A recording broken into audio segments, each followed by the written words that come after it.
Don't be defined by your labels. Hi friends, how are we doing?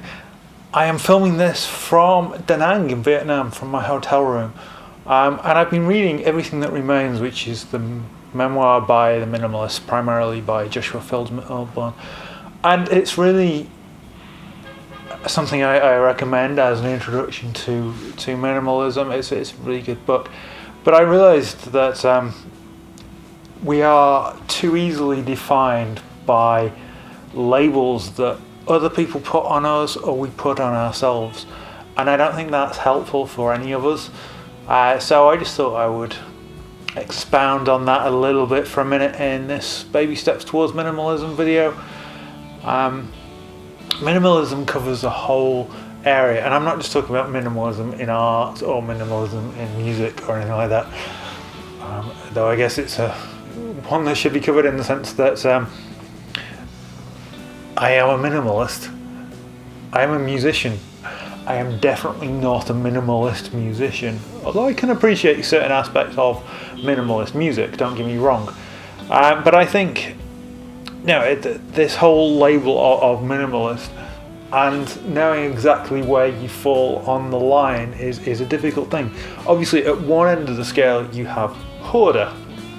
At the other end of the scale, you have Spartanist, which is both of those are serious mental conditions that impact your daily life. And most of us fall somewhere in between, perhaps veering slightly more towards the Spartanist in terms of the not wanting to have too much stuff if you're watching this video, compared with the hoarder side of things. But society as a whole is designed to push us the other way, towards maybe not hoarder, but certainly towards consumerist lifestyle.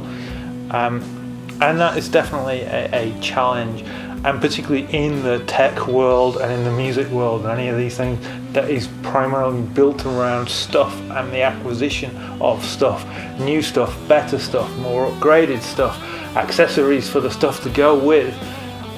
It can be difficult. But then, even if you are a minimalist, that isn't all you are. I'm a minimalist, but I'm a musician. I'm a videographer, I'm a YouTuber. So therefore, if I have to assess everything that I may purchase, I may add to my possessions. So say I buy a new camera or a new lens, that maybe doesn't fit in terribly well with the whole minimalist side of me, but if it's helping me to produce better YouTube content, which will benefit my career as a musician, then it's all something you've got to balance. It's a balancing act. All of this is a balancing act. You will see certain people who live the extreme minimalism lifestyle, which is different from Spartanist, don't get me wrong, but you get these people who have 100 possessions or 50 possessions or whatever, and they can put everything they own in a backpack and travel from country to country. And for certain people, that lifestyle is very rewarding for them. I have no desire to do that, but at the same time, you have, let's say, the people who just collect stuff and collect stuff and collect stuff, and I have fallen into that category about certain things, although it's something I am overcoming over time. And then you have the rational minimalists, I guess, who are the people who believe that you can live better with less, which to me is definitely more about how I approach things, or I'm beginning to approach things, which is that definitely have enough, but don't have too much. And it is a challenge if you have the kind of collector mentality that I do, to work out where that balance lies. Again, it's a balancing act. It's all a balancing act, and it's about finding something that suits you in your lifestyle. I imagine most of us have more than we need. If we live in the Western world or in the Southeast Asian world, as I do, most of us have more than we need.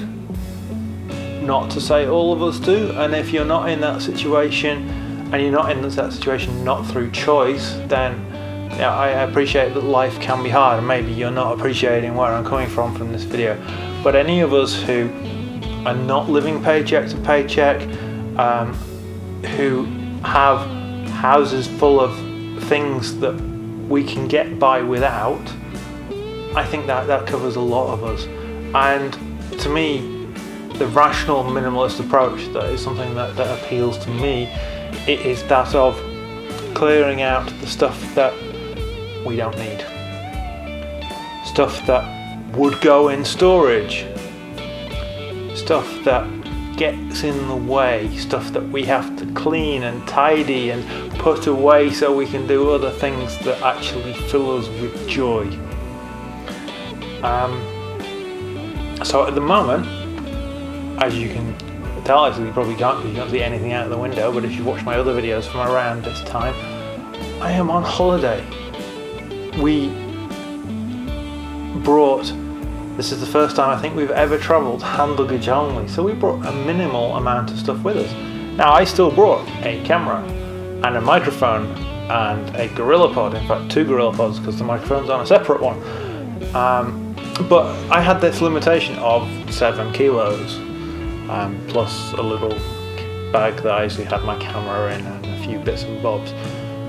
So, but I had to bring enough clothes for 4 days, and this, that and the other, and books to read, and a phone charger, and an iPad, and all these things. Now, I don't know that for me, I would want to live like this long term. It's okay for 4 days, but I would miss having a guitar in my hands, because I am primarily a guitarist.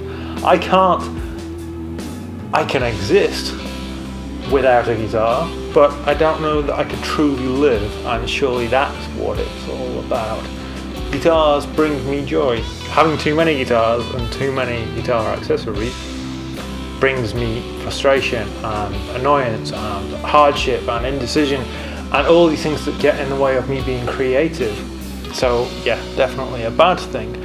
But at the same time, having a handful of really good guitars, because I think that's the other thing that minimalism can help towards, is not so much the having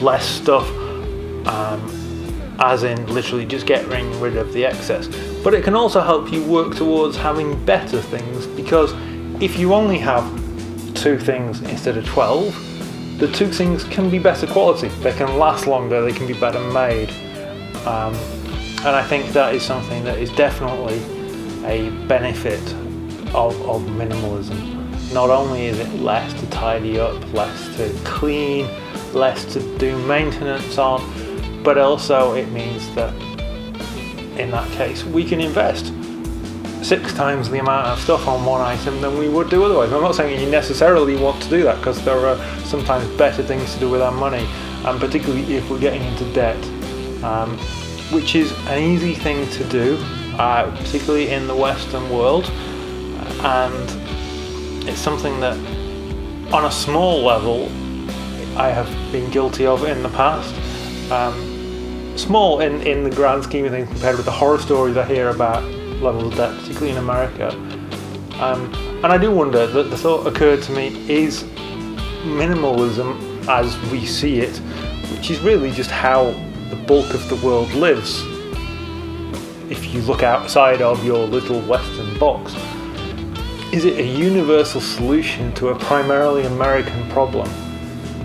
I'm not saying that consumerism is just an American problem, but it seems to be something that was brought up out of the American dream in the 50s or whenever it was, and it is something that has seeped into other Western cultures, particularly in the UK and to a lesser extent Europe, and in Australia and other cultures that are significantly influenced by America. We're having bigger and bigger houses, we're buying more and more things, and then we're having to pay for space to store the things. I don't know, it's just something that I think is a very difficult thing to overcome and to retrain your mind. I still struggle. I'll go on the internet and I'll look at things to buy because we all do. The first thing you see something in a video and you think, oh, that looks cool. So I'll go on Amazon and have a look for that, see what price I can get it for, or I'll go on eBay, or I'll go on Toman, or I'll look wherever, and it's an easy trap to fall into. But I think, being able to take a step back, and what I've started doing, even ignoring the fact that I'm doing this whole no spend period at the moment, it is step back and think, okay, I am not going to make this purchase decision for the next X number of days or X number of weeks, because that way I can think more deeply about it and don't jump to conclusions and don't jump to decisions, but instead say, okay, I've thought about this, I've had this in my shopping basket for a month, I've not taken it out, I still think it's a worthwhile purchase, so therefore I'm going to purchase it with intentionality, with purpose. And I think if we can approach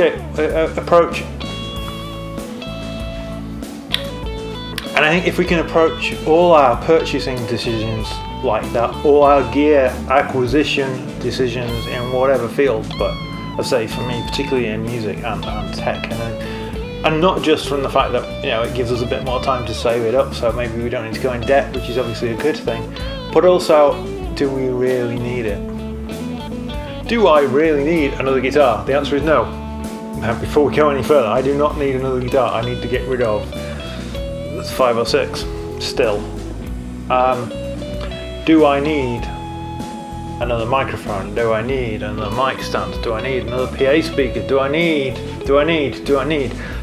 No, probably not. There are certain things that I think would benefit me that I will be adding to my gear arsenal over the next year, but doing it with intention and rationalizing the decisions and always weighing stuff up, rather than doing the Amazon Prime, add to basket, ship now, because that doesn't help any of us in terms of our mindset, in terms of our dealing with what we have, what we need, what we want, and then it's just more stuff to get rid of later. Thank you guys for watching. Please like, comment, subscribe, click the notification icon if that's your thing. More baby steps towards minimalism coming next week and every Tuesday. I hope everyone is doing really well. Take care, and I'll speak to you soon.